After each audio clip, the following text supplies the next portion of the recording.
Anche l'Italia è ufficialmente sotto la minaccia dell'ISIS. Il video diffuso online, intitolato Un messaggio firmato con il sangue alla nazione della croce, è esplicito. Prima ci avete visti su una collina della Siria, minacciano. Oggi siamo a sud di Roma, in Libia.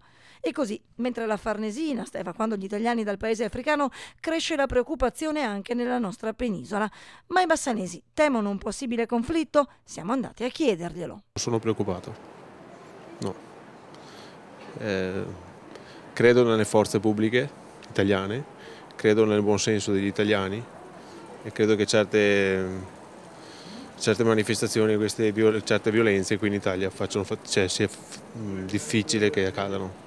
A dir la verità non ho paura che accada in Italia, ma c'è da preoccuparsi senz'altro. Io sono stata in Libia quando c'era Gheddafi ed era tutta un'altra cosa. In Italia ancora non ho visto grandi cose, per fortuna, però mi sa che potrebbe comunque succedere. Però ci sentiamo a posto, non abbiamo paura di questa cosa. Sinceramente no.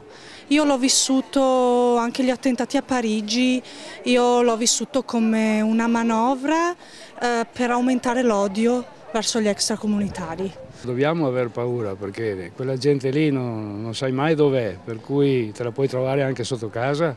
Il terrorismo purtroppo è come si può definire, qualcosa che può essere sempre in agguato, quindi vivendo da persone normali potremmo trovarci sulle situazioni veramente critiche.